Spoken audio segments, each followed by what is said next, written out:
जिले की हर खबर सबसे पहले आप तक पहुंचाने का वादा, बस यही है एक इरादा।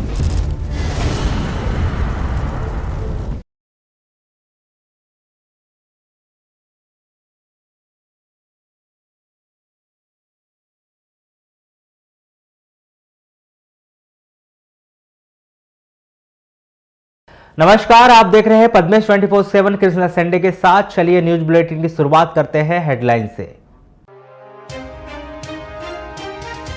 मध्य प्रदेश शासन का तुगलकी फरमान, वाराणसी जनपद में जाति देखकर हुआ मनरेगा में मजदूरी का भुगतान। शिक्षा विभाग में अनुकंपा नियुक्ति के लिए 8 वर्ष से सरकारी कार्यालयों के चक्कर लगा रहे हैं आधा दर्जन से अधिक परिजन। 20 दिन से ट्रांसफार्मर बंद होने पर रुगोंगलई और नवेगांव के आधा सैकड़ा से अधिक किसान हो रहे परेशान। और महाविद्यालय के छात्रों के लिए जी का जंजाल बनी ओपन बुक प्रणाली परीक्षा प्रणाली पर उठाए सवाल। नगर मुख्यालय से 8 किलोमीटर की दूरी पर स्थित ग्राम अमेड़ा में बगदरा रोड पर एक पुलिया का निर्माण किया गया है। निर्माण के दौरान एक साइड में रिटर्न वॉल का निर्माण नहीं किए जाने से किसान के सामने समस्या खड़ी हो गई है। आपको बताया कि पुलिया निर्माण के दौरान 3 साइड में रिटर्न वॉल बनाई गई तथा एक साइड को छोड़ दिया गया है, जिसके कारण किसान की जमीन धसक कर नाले में चले जाने का खतरा बना हुआ है। ग्राम अमेड़ा निवासी किसान इठोबा सोनी ने बताया कि पुलिया निर्माण किए जाने के दौरान रिटर्न वॉल बनाने के लिए कहा गया था, लेकिन नहीं बनाया गया। इसकी शिकायत उनके द्वारा कलेक्टर कार्यालय में और तहसीलदार को की जा चुकी है। वही पुल बनने से मेरी ज़मीन जा रही है। आबादी को बना है कमास में, और आप कमास की ज़मीन आबादी में डाल रहे हैं। अच्छा, कैसे जा रही है आपकी जगह? नाले के पुल बनने से। क्यों इन्हें पुल बनाने वाले कुछ व्यवस्था नहीं करेगा? नहीं, वाल बनाने के लिए बोले थे ऐसा कि यहाँ से आधा टिकरा तुम्हारा कटेगा और ये कोने की नाल बन जाएगी। इसके कारण, और ये नहीं बनने के कारण मैंने आगे बढ़ा दिया। तो वाल बना कि नहीं बना? नहीं बना है। तो कितनी जगह जा रही है आपकी? तो हमारी जा रही 25 डिसमिल की। 25 डिसमिल एक है और 15 डिसमिल की एक है। कब शिकायत कर? स्थानीय निवासी व भाजपा नेता सुधीर गुड्डू चौधरी ने बताया कि रिटर्न वॉल बनाने के लिए संबंधित विभाग के अधिकारी से बात की जा चुकी है। पूरी कोशिश की जाएगी कि यहाँ रिटर्न वॉल बने ताकि किसान का नुकसान ना हो। जो पुलिया है पुराना पुलिया था, और वो पुलिया छोटा होने के कारण, क्षतिग्रस्त होने के कारण पुनः इस नए पुलिया का निर्माण हुआ है। और पुलिया तो बहुत अच्छा बना है, लेकिन इस बात का विषय ये हो गया कि एक किसान जो हमारे इठोबा भाऊ अमेड़ा के निवासी है, उस समय इन्होंने अपने पास की ज़मीन, थोड़ी बहुत इनकी ज़मीन लगी हुई है नाले से, और उस ज़मीन इनका कब्जा है, और उस कब्जे में से थोड़ी ज़मीन पुलिया में आई हुई है। लेकिन पुलिया वालों के जब बात हुई, काम जब चल रहा था, संबंधित अधिकारी से भी मेरी बात हुई कि तीनों जो साइड हैं उसमें जो रिटर्न वॉल बनी है उसको एल शेप में बनी है, लेकिन इनके स्थान पे इनका जो खेत है उसमें एल शेप की रिटर्न वॉल नहीं बनी है। तो हमारा ये कहना था कि अगर रिटर्न वॉल नहीं बनेगी तो उस किसान की ज़मीन धीरे धीरे धंसते जाएंगी और नाले में चले जाएंगी। बेचारे का 25 डिसमिल ज़मीन है उसकी, अब बचेंगी कितनी उसकी। इस मामले के संदर्भ में चर्चा करने पर प्रधानमंत्री ग्रामीण सड़क योजना के महाप्रबंधक अरविंद त्रिपाठी ने बताया कि यह जानकारी सामने आने पर उनके द्वारा मौका स्थल का निरीक्षण किया गया और छूटे हुए साइड में भी रिटर्न वॉल बनाने के निर्देश दे दिए गए। लालबरा थाना के अंतर्गत 20 वर्षीय युवती के साथ एक युवक के द्वारा दुराचार किए जाने का मामला प्रकाश में आया है, जिसमें गर्भवती हुई युवती ने नवजात शिशु को जन्म दिया है। पुलिस से प्राप्त जानकारी के अनुसार प्रार्थना पीड़ित युवती ने थाने में रिपोर्ट दर्ज करवाई। मोहल्ले का युवक अज्जू खान ने उसके साथ जबरदस्ती दुष्कर्म किया है।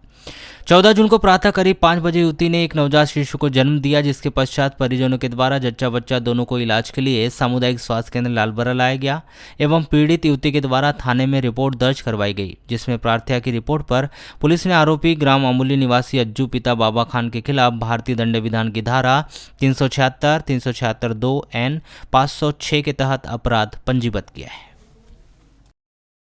शिक्षा विभाग में कोरोना संक्रमण के दौरान जिन शिक्षकों की मृत्यु हुई है उनके परिजनों को जहां एक ओर अब तक अनुकंपा नियुक्ति नहीं दी गई, वहीं दूसरी ओर विभाग के काफी ऐसे परिजन हैं जो करीब 8 साल से अनुकंपा नियुक्ति को लेकर सरकारी दफ्तरों के चक्कर काट रहे हैं।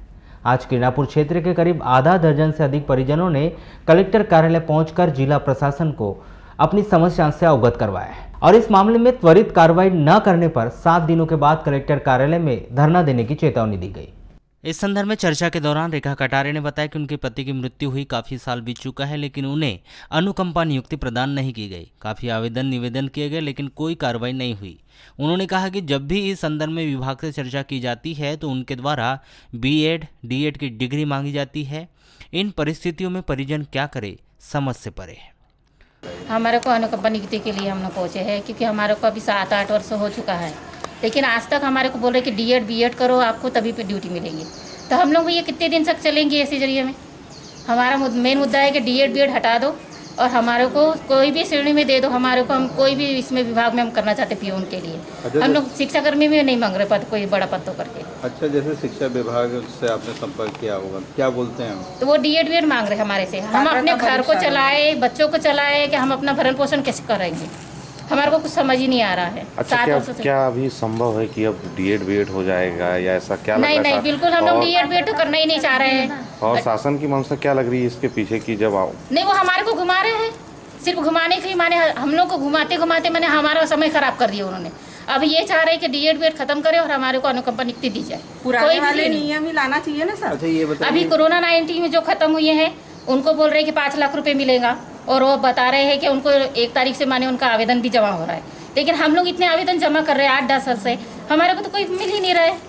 5 साल हो गए सर, डीएड करो, फिर योग्यता पात्रता परीक्षा दो, तो हम अपने बच्चों को पढ़ाएंगे या हम खुद पढ़ेंगे? और क्या गारंटी है कि हम पात्रता परीक्षा पास कर लेंगे? इतना टफ कंपटीशन होता है पात्रता परीक्षा का, तो ये सब खत्म करना चाहिए ना। अरे जब जिसकी जो योग्यता है, 12वीं पास है, 8वीं पास है, जिसका डीएड हो गया, बोलते डीएड हो गया तो आपके लिए कोई पद नहीं है, आर्ट वाले हो तो। शासन ने क्या की सर, जिनका डीएड नहीं है, बायो है, तो उसको प्रयोगशाला शिक्षक के लिए ले ली, और बाकी के कहाँ जाएंगे? बोलते आपके लिए पद नहीं है, तो हम क्या करेंगे फिर? कहाँ जाएंगे? कितने चक्कर काटेंगे? कईयों आवेदन हो गए, हमारे पास क्या इतना पैसा है? बार बार आवेदन बनाओ, शपथ पत्र बनाओ, ये बनाओ वो बनाओ। संकुल प्राचार्य के पास जाओ तो बोलते पूरे डॉक्यूमेंट्स बनाइए, मेडिकल लाइए, जबकि मेडिकल कब लगता है? लास्ट टाइम में लगता है। कलेक्टर कार्यालय पहुंचे परिजनों में काफी ऐसे भी लोग थे जिनके परिवारों के सदस्य शिक्षा विभाग में ही वरिष्ठ पदों पर आसीन थे, लेकिन उनकी मृत्यु होने के बाद भी शिक्षा विभाग की ओर से अनुकंपा नियुक्ति दिए जाने को लेकर कोई कार्रवाई नहीं की गई, जिसके कारण उन्हें परिवार की जीविका चलाने के लिए काफी जद्दोजहद करना पड़ रहा है। लेक्चरर थे बिटली में, फिर उसके बाद वो प्रतिनियुक्ति पर डाइट छात्रावास में आए थे एपीसी के पोस्ट पर। 5 साल से हम परेशान हो रहे हैं। अच्छा, ये बताइए, शिक्षा विभाग में इतने वरिष्ठ पद पे रहने के बावजूद भी आपकी सुनवाई नहीं हो रही, किसकी गलती मानते हैं आप? सरकार की। सब कितने बार आते जाते, बस आवेदन जमा करते कलेक्टर के पास भी, कलेक्टर साहब भी कुछ नहीं करते। अच्छा, अभी क्या कर रहे हैं आप? अपने परिवार अभी तो बच्चों को पालने के लिए मट्टी फेंकने जाते हैं सर। लालबरा थाना क्षेत्र के अंतर्गत आने वाले ग्राम नेवरगांव में इसी ग्राम के युवक प्रवीण सिंगेश्वर 24 वर्ष ने कीटनाशक दवाई का सेवन कर लिया, जिसकी बालाघाट से गोंदिया ले जाते समय रास्ते में ही मौत हो गई। इस युवक ने किस वजह से जहरीली वस्तु का सेवन किया है यह स्पष्ट नहीं हो पाया है। जांच लालबरा पुलिस के द्वारा की जा रही है। प्राप्त जानकारी के अनुसार नरेश सिंगेश्वर ग्राम नेवरगांव लालबरा निवासी अपने गांव की सोसाइटी में पियून के पद पर पदस्थ है। मृतक प्रवीण सिंगेश्वर उनका बड़ा पुत्र है। 14 जून को दिन में करीब 1:30 बजे करीब प्रवीण घर में उल्टी करने लगा और मुंह से दुर्गंध आ रही थी। खबर मिलते ही नरेश सिंगेश्वर अपने घर पहुंचा और अपने बेटे प्रवीण को लेकर लालबरा अस्पताल पहुंचा, जहां से प्राथमिक उपचार के बाद प्रवीण को जिला अस्पताल रेफर किया गया था। प्रवीण को जिला अस्पताल से गोंदिया ले जा रहे थे, किंतु प्रवीण की गोंदिया ले जाते समय रास्ते में ही मौत हो गई। सड़क खराब होने की वजह से परेशानी तो हमने सुनी है, लेकिन सड़क खराब होने के कारण जिला मुख्यालय से लगे हुए 10 किलोमीटर दूर पर स्थित गांव के लोग अपने बच्चों का खुटिया के स्कूल से नाम कटवा कर दूसरे स्कूल में एडमिशन करवा रहे हैं। दरअसल यह पूरा मामला नगर मुख्यालय से 10 किलोमीटर की दूरी पर स्थित ग्राम कटंगी से खुटिया के बीच की सड़क अत्यंत जर्जर स्थिति में हो गई है। इस सड़क से आवागमन करने के वाले लोगों को भारी परेशानी का सामना करना पड़ रहा है। इस सड़क को लेकर ग्रामीणों ने बताया कि गड्ढेनुमा इस सड़क में बारिश के मौसम में कीचड़ हो जाता है। यहाँ से आवागमन करना सभी के लिए मुश्किल हो जाता है। कोई और रास्ता न होने के कारण लोगों को इसी रास्ते से कीचड़ का सामना करते हुए जाना पड़ता है। जी सब क्या चिक्कल पानी गड्ढा गुड्डी। कब से बनी नहीं है सड़क वाली? बनी नहीं जो पहले से तो ऐसी हो। पहले से ऐसी? हाँ। तो क्या बनना चाहिए सड़क? हाँ जी बनना चाहिए ना।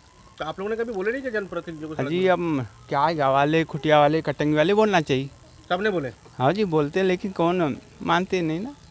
कोई सुनवाई नहीं हो रही? नहीं। अच्छा कितने किसान जाते होंगे यहाँ से? पूरे कटंगी खुटिया पूरे किसान ही जाते हैं जी। चलती रोड है जी।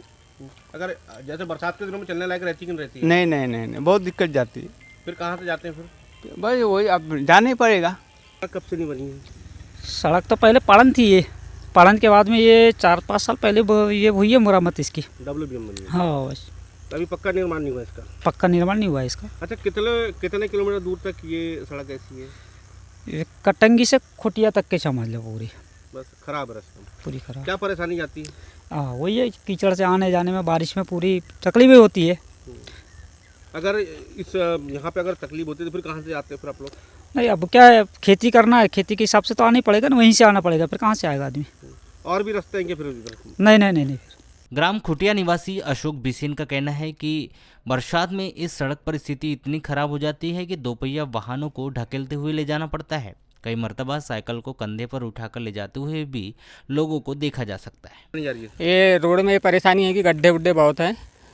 क्या गड्ढे गुड्ढे में पानी हो गया, आने जाने में बहुत तकलीफ हो रही है, बच्चों को भी है, आम आदमी को भी।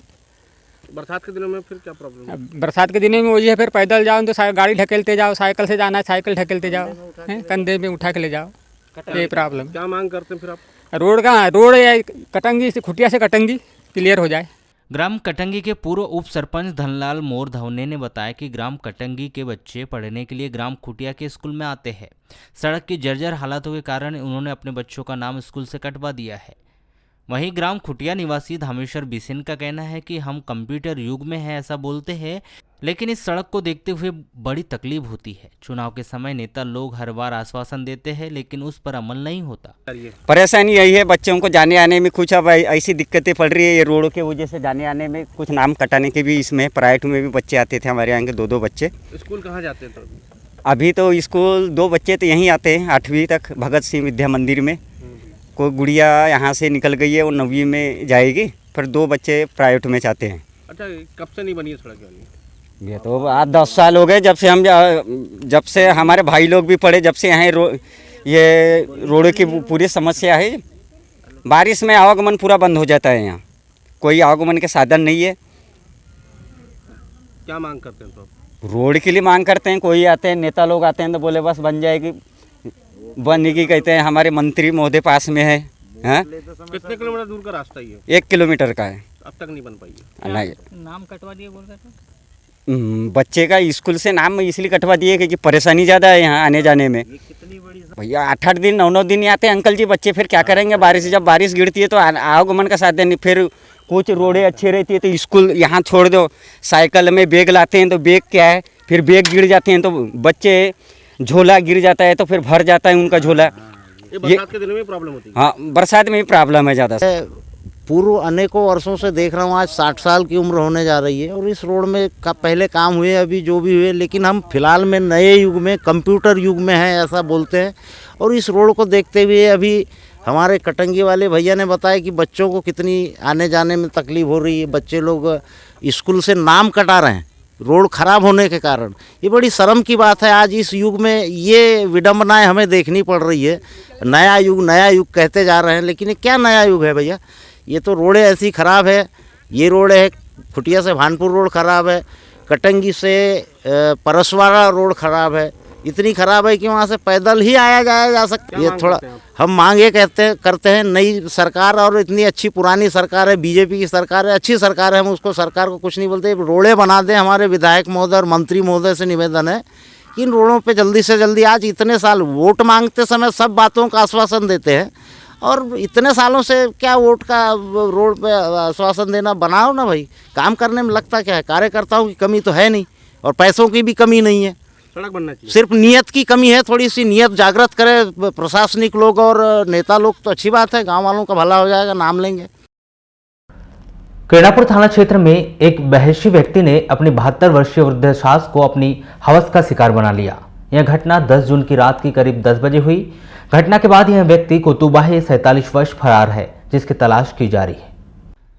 प्राप्त जानकारी के अनुसार 10 जून की रात्रि 10 बजे जब यह वृद्धा घर में सोई थी, इस दौरान दामाद कोतुबाहे दुष्कर्म की घटना को अंजाम दिया और घटना के बाद से ही फरार हो गया। इस घटनाक्रम की जानकारी वृद्धा ने गांव में रहने वाली दूसरी बेटी और बेटे को दी। 14 जून को वृद्धा रिपोर्ट करने केरणापुर पुलिस थाने पहुंची, जहां आरोपी दामाद कोतुबाहे के विरुद्ध धारा 376, 506 भारतीय दंड विधान के तहत अपराध दर्ज कर विवेचना शुरू की है। विश्वविद्यालय के निर्देश के तहत आज से महाविद्यालय में ओपन बुक परीक्षा के अंतर्गत उत्तर पुस्तिका जमा करने का दौर शुरू हो गया है, जिसके तहत आज पीजी कॉलेज में बड़ी संख्या में छात्र छात्राओं ने उत्तर पुस्तिका जमा की। आपको बताया कि कोरोना संक्रमण के चलते शासन स्तर पर परीक्षाएं रद्द करते हुए ओपन बुक पद्धति से परीक्षा लेकर रिजल्ट तैयार करने के निर्देश दिए गए, लेकिन इस पैटर्न को लेकर छात्र छात्राओं में मायूसी है। इस संदर्भ में चर्चा के दौरान छात्रा आरजू पटले ने कहा कि विश्वविद्यालय के द्वारा ओपन बुक पद्धति से परीक्षा करवाई जा रही है, लेकिन इससे छात्र छात्राओं का काफी नुकसान है। जहां एक और ऑनलाइन पढ़ाई बेहतर तरीके से नहीं हो पाई है, वहीं किताबों से लिखकर पेपर देने से कोई लाभ समझ में नहीं आ रहा है। सर, हम लोग की पूरे साल भर पढ़ाई नहीं हुई है, तो ओपन बुक करवा के अच्छा किया, लेकिन सेटिस्फेक्शन इसीलिए एग्ज़ाम होती तो ज़्यादा अच्छा होता। अच्छा, एग्ज़ाम होती तो उसमें क्या अंतर आता?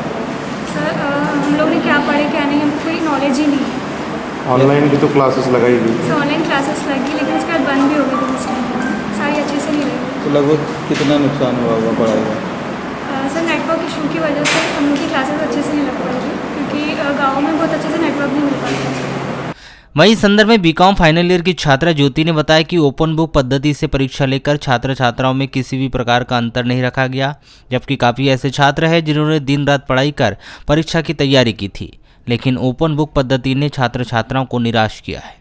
नहीं सर, जहाँ तक हमको लगता है ना कि पहले जो हमारे एग्ज़ाम हुआ करते थे, घर से अपना पढ़ो, स्टडी करो एंड यहाँ पे आके एग्ज़ाम दिया जाए, वो बेस्ट था। इसमें जो होता है कि जो बच्चे नहीं भी पढ़ते हैं और जो बच्चे पढ़ते भी हैं, सारे को बस लिखना है देख कर अपना और जाकर वहाँ पर सबमिट कर देना है सर। तो उससे क्या है, नंबर मार्किंग उतनी बेस्ट नहीं हो पाती और सभी को इक्वली ले लिया जाता है, चाहे वो बच्चा पढ़े ना पढ़े, जो जैसा भी हो सब इक्वली हो जाता है। इस संदर्भ में चर्चा के दौरान असिस्टेंट प्रोफेसर परशुराम ठाकरे ने बताया कि शिक्षा विभाग के निर्देशों के तहत उत्तर पुस्तिकाएं जमा की जा रही है। कोरोना की गाइडलाइन का पालन करने के लिए केवल एक दिन 25 छात्रों को ही बुलाया जा रहा है। यहाँ पे क्या है कि जितने भी जो बच्चे आ रहे हैं उसको हमने सबसे पहले रोल नंबर वाइज बुला लिए हैं कि पर डे हर स्टूडेंट मतलब 25 स्टूडेंट आएंगे, ताकि डिस्टेंस का थोड़ा पालन हो जाए। अब क्या है कि उसके बाद जो भी बच्चे आ रहे हैं उनकी पूरी रोल नंबर है और ये सभी चीज़ें चेक कर रहे हैं और उसके बाद फिर बच्चों को छोड़ दे रहे हैं। कौन सा सीट जमा करवा रहे हैं? हाँ। कितने बच्चों ने अभी तक जमा? अभी तो पहले स्टूडेंट ने अभी स्टार्ट किया हुआ है। अच्छा, अभी पहला बच्चा है। ये कब तक जमा होना? ये 17 तक रहेगा कॉमर्स का। अच्छा। और कॉमर्स के बाद फिर साइंस है और साइंस के बाद फिर आर्ट। अच्छा। जिला मुख्यालय से लगी हुई नवेगांव पंचायत के बंदर झिरिया में स्थित एक ट्रांसफार्मर जलने के कारण 20 दिनों से वह बंद पड़ा हुआ है, जिस कारण गोंगलई एवं नवेगांव ग्राम के आधा सैकड़ा से अधिक किसानों की फसल प्रभावित हो रही है। ग्राम नवेगांव के किसान नीलम चंद राणा ने बताया कि ट्रांसफार्मर बंद होने की वजह से उनकी उड़द, भिंडी और बरबट्टी की फसल बेकार हो गई। इसकी शिकायत 2-3 बार बिजली ऑफिस में की जा चुकी है, लेकिन ट्रांसफार्मर बदलवाने ध्यान नहीं दिया जा रहा है। ट्रांसफार्मर को जले को 1 महीना हो गया, 2-3 बार शिकायत कर चुके हैं बिजली ऑफिस में, लेकिन पर कोई ध्यान नहीं दे रहे हैं। कल खबर लगी है कि ट्रांसफार्मर नया आके लग रहा है करके। आज 1 महीना पहले से हमारे जब तूफान आया था उस समय से पानी की ज़रूरत थी, लेकिन पानी मिला नहीं। हमारा को उड़दा बेकार हो गया, भिंडी बेकार हो गई, हमारी बरबट्टी बेकार हो गई है। 2-3 बार शिकायत के लिए कि ध्यान नहीं दिए बिजली बोर्ड वालों ने। अभी क्या लग रहा है? अभी लग रहा है करके आज खबर लगी कि आज ट्रांसफार्मर हमारा और आज फिट हो रहा है करके। अभी फसल में तो अभी कोई पानी की इसमें तो ज़रूरत नहीं है, लेकिन जैसे पराग आप खार भरेंगे, खार में पानी चलाएंगे तो उसमें तो ज़रूरत पड़ना ही है। भाजपा मंडल अध्यक्ष बालाघाट ग्रामीण सतीश सिल्लारे ने बताया कि उन्हें ट्रांसफार्मर बंद होने की जानकारी कल ही लगी है। तत्काल ही बिजली विभाग के लोगों से बात कर ट्रांसफार्मर बदलवाने के लिए कहा गया है, जिस पर बिजली विभाग के अधिकारियों के द्वारा मंगलवार की शाम तक ट्रांसफार्मर ठीक कर दिए जाने का भरोसा दिलाया गया है। 1 महीने से लगभग नहीं, कल मुझे जानकारी प्राप्त हुई शाम में। कल अचानक मैं यहाँ से गुजर रहा था तो कुछ किसानों का सीमांकन काम चालू था।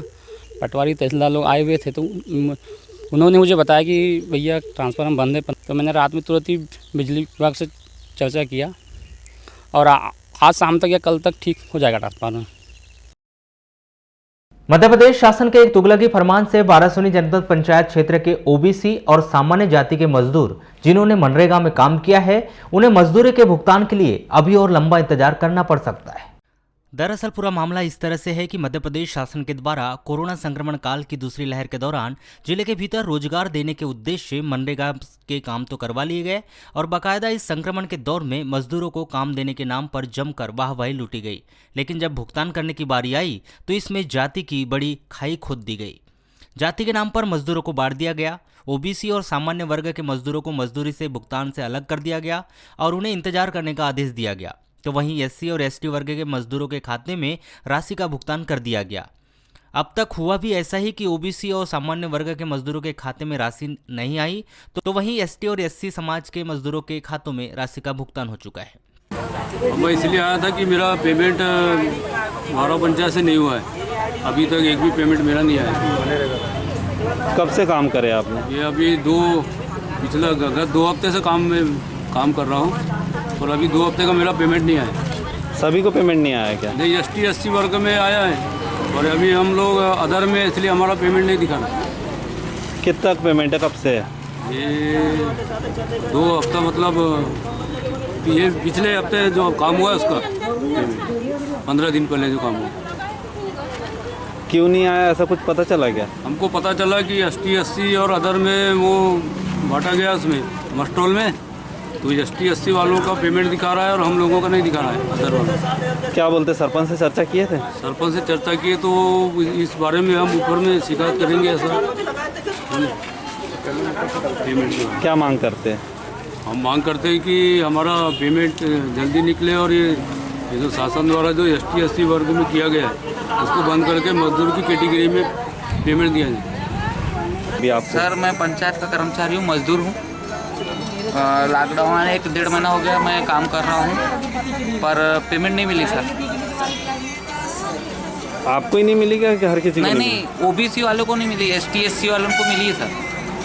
काय के तहत काम किए थे आपने? अब मजदूरी जो चलता है पंचायत का काम सर, मनरेगा। हाँ, मुख्यमंत्री आवास जो निकलता है सर, उसके बाद। किस प्रकार की समस्या हो रही है अभी आपको? हमको जैसे अभी लॉकडाउन था सर, तो कहीं भी काम नहीं था, सिटी भी बंद थी, शहर भी बंद था, तो घर में बच्चों को खिलाने के लिए चावल, पानी, तेल, ये तो राशन लगता है सर। इसके लिए समस्या जा रही थी हमारे को, जो पेमेंट नहीं निकला है सर। अभी भी समस्या बनी? अभी भी समस्या, अभी भी पेमेंट नहीं निकला है सर। क्या मांग करते हैं?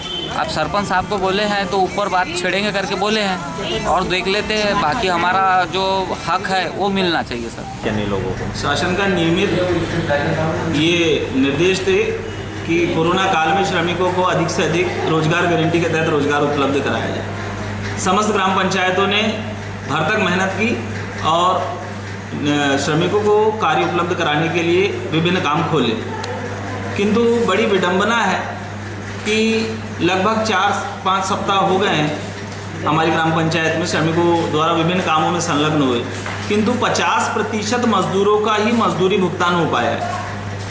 अब 50% मजदूरी भुगतान भी उन श्रमिकों का हो पाया है जो केवल एसटी एससी कैटेगरी के हैं। आज तक मनरेगा में यह कभी नहीं देखा गया कि एसटी एससी के श्रमिकों को पहले मजदूरी का भुगतान होगा, उसके बाद सामान्य या ओबीसी के श्रमिकों का भुगतान होगा। अभी हर काम में लगभग 50% एसटी एससी के मजदूरों का ही मजदूरी भुगतान हुआ है और सामान्य और पिछड़ा वर्ग के श्रमिकों का भुगतान नहीं हुआ है। श्रमिक तो श्रमिक होता है और सबको रोजगार उपलब्ध कराना रोजगार गारंटी की मंशा है कि हर व्यक्ति को 100 दिन की मजदूरी उपलब्ध कराई जाए।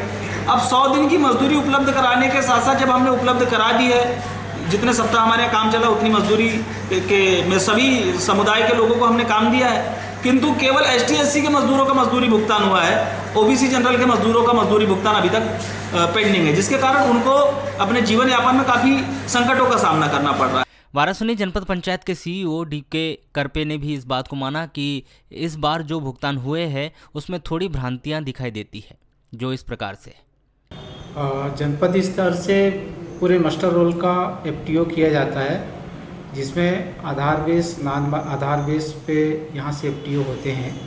अब ये जो आप जो कह रहे हैं वो शासन स्तर का है, इस बारे में मैं ज़्यादा कुछ नहीं कहूँगा, क्योंकि शासन स्तर से ही पैसे डलते हैं। एफटीओ हमारे कार्यालय से बराबर सभी को जाते हैं।